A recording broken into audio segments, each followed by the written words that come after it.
Hey there, Simplify Soulmates. It's Eileen Reed, professional organizer with Simplify with Eileen.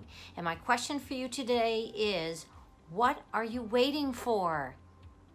I can't tell you how many of my clients I work with where they've got a linen closet filled with towels, and the good ones, the nice ones, are tucked up above, and they're using the crappy, shredded, ripped ones.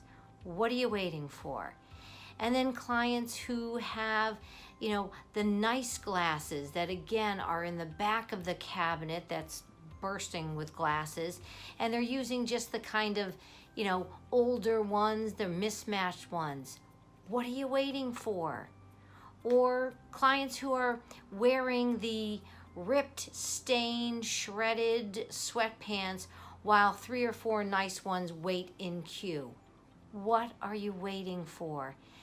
Guys, we have today. That's all we're guaranteed is today. And I just encourage you to respect yourself enough.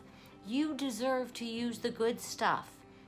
If you have it, use it and donate the rest to other people who need them.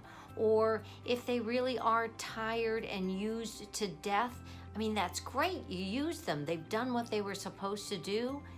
Let them go. But you deserve the good stuff. If you have it, use it. It'll free up your cabinets and cupboards and drawers, and you'll enjoy using nice things that you deserve. So that's what I wanted to share with you today. For more tips on organizing and living a more simplified life, please check out my Facebook and website at Simplify with Eileen. Thanks for tuning in. See you soon.